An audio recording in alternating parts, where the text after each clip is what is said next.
Hello viewers, अस्सलाम वालेकुम। कैसे हैं आप? उम्मीद है आप सब खैरियत से होंगे।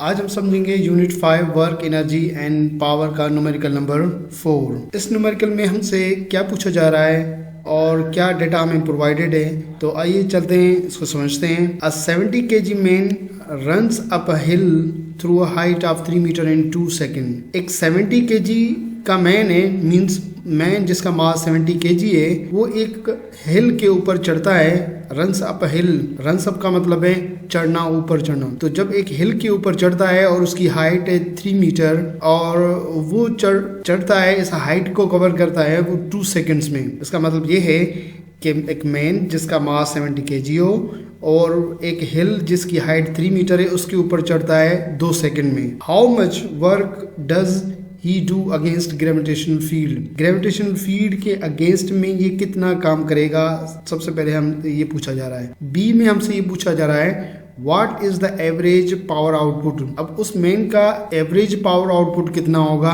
हमें ये कैलकुलेट करना है। लेकिन ग्रेविटेशनल फील्ड का मतलब क्या है ये हमें समझना है। लेट सपोज कि ये हमारे पास क्या है, अर्थ है, ठीक है। अर्थ के अराउंड वो एरिया जिसमें अर्थ जो है किसी दूसरी बॉडी के ऊपर फोर्स ऑफ अट्रैक्शन लगा सके अपने सेंटर की तरफ, ठीक है।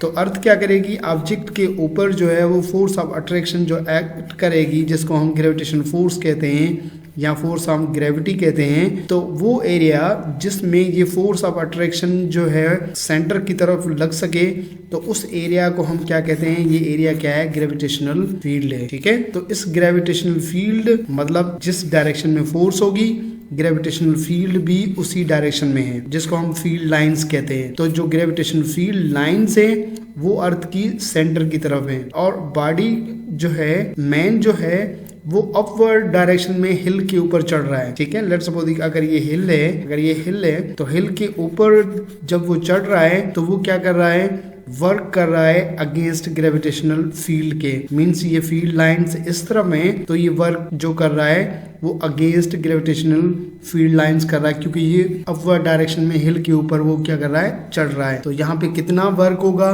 वो वर्क हमें क्या करना है, कैलकुलेट करना है, ठीक है। दूसरा जो है इसका हमें क्या कैलकुलेट करना है, पावर को कैलकुलेट करना है। तो हमारे साथ रहिएगा, इस वीडियो को एंड तक देखिएगा। मैं हूं आपके साथ शकील अहमद जरवार। तो आइए चलते हैं, इस न्यूमेरिकल को सॉल्व करते हैं। सबसे पहले हम डेटा देखेंगे।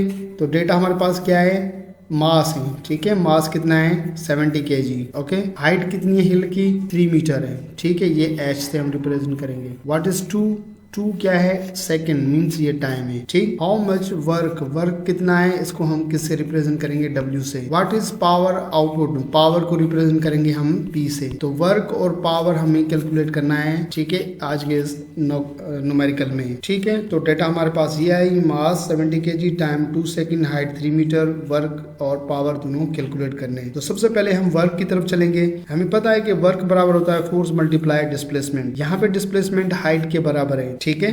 तो डिस्प्लेसमेंट की जगह पर हम हाइट यूज करेंगे और फोर्स जो है, फोर्स बराबर होगी वेट के, क्योंकि फोर्स का जो मैग्नीट्यूड है वो वेट के बराबर होगा। जितना पर्सन का वेट होगा उतनी वो फोर्स लगाएगा हिल के ऊपर चढ़ने के लिए, ठीक है। तो फोर्स बराबर हम किसके रखेंगे, ये वेट के बराबर रखेंगे, जिसका फार्मूला है mg, ठीक है। तो फोर्स की जगह पर mg और डिस्प्लेसमेंट की जगह पर हम हाइट रखेंगे। तो W is equal to FH और F की जगह पर mg और H की जगह हमने H सेम रखा। अब हमें क्या करना है, वैल्यू पुट करनी है। मास हमें 70 kg मिला हुआ है, G की वैल्यू 9.8 है, हमें पता है। हाइट कितनी है, 3 मीटर है, ओके।